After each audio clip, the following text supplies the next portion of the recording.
Para mas lalo pa naming makilala ang ating performer of the day, ay makakakwentuhan po natin siya. Kaya naman, welcome sa Rise and Shine Pilipinas, Blank Tape! Happy New Year, Blank Tape! Happy New Year at magandang umaga po sa lahat ng nanonood sa Rise and Shine Pilipinas. Recently may nag-viral ka sa TikTok, di ba? Opo, yung turuan mo ko niyan. Turuan mo ko niyan. Ayun nga yun. Doon ka sa likod at huwag kang malikot. Parang ito yung Tagalog version ng Teach Me How to Doggy. Actually, ano siya, matagal na po siya. Eh, alam niyo naman ang TikTok, di ba? Oo, ginagamit yan yung mga sumasayaw-sayaw, Kung anong maikling video. mapagtripan nila, tapos yun, Pag nag-viral, sikat uli. Di ba? sikat ulit. Mamaya papakinggan ulit natin yan kay Blank Tape. Pero ano bang kwento sa likod ng screen name mo na Blank Tape? Siyempre, nung magsimula ako magsulat, wala pang CD.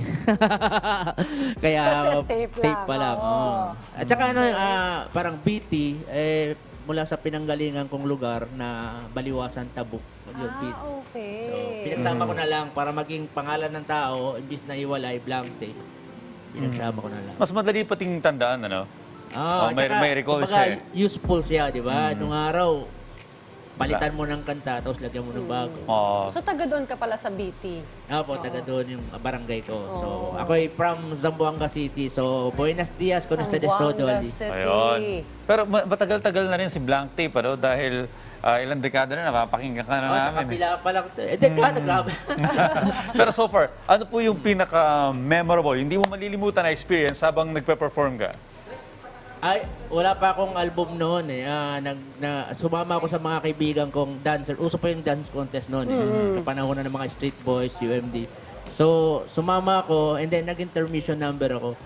Dating ko sa gitna, nakalimutan ko yung lyrics. Wala talaga akong nakanta ni isa. Hanggang matapos yung -1. Na-blanco ka? Na-blanco talaga ako. Oh, mental Siguro block. yun na rin ang karugtong ng Blank Tape. Hindi, ang continuation ng story mo. Paano mo rin handle ang mga pagsubok at pressure syempre sa music industry?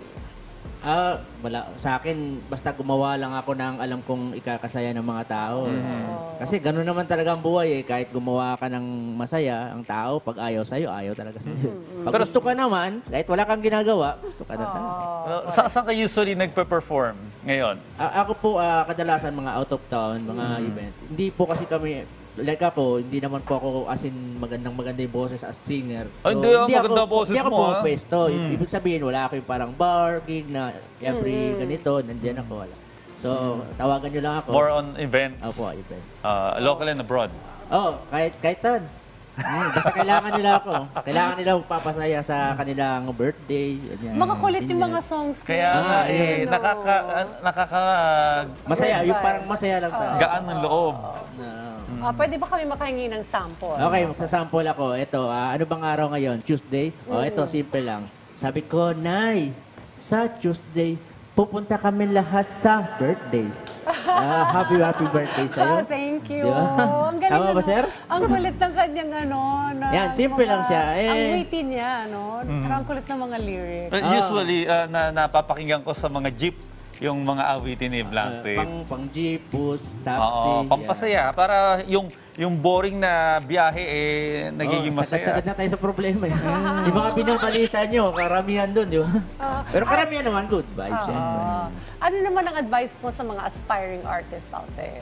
Siguro, ang pinakamaganda talaga is magtuloy-tuloy ng mga ginagawa nila. Kasi kung gusto mo lang siya ngayon, bukas hindi na, mahirap yun. Well, may tanong ako Dayan, nag-i-evolve na ang musika natin ngayon. Siyempre, iba na yung mga bagong henerasyon. Yung Blank Tape nga, baka hindi nila, ano yung Blank Tape? Hindi nila alam yung tape Kasi USB na yun.